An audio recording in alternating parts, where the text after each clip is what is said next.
Hello guys, in this video I'm gonna show you how to log into WhatsApp web without scanning a QR code. Doing this is pretty easy. First of all, open any of the browser and search here WhatsApp web. Then go to the first website. Now as you can see, we have this QR code to scan, but instead of scanning it, we need to select login with phone number. After that, we need to enter the phone number which account we want to log in on our computer. So I'll just quickly type my phone number here. After typing the phone number, select next, and then you'll see a unique code on your computer screen. We have to open our phone. You'll receive a notification. Click on that notification. After that, your phone will ask you for your PIN. Give it. Moving forward, we need to enter the code which we are seeing on our computer screen. So if a character is in uppercase, then we have to type it that way.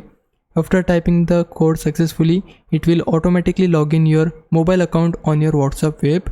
This is the process. Hope this helps. If it did, please like this video and subscribe my channel. For now, thanks for watching. Bye bye.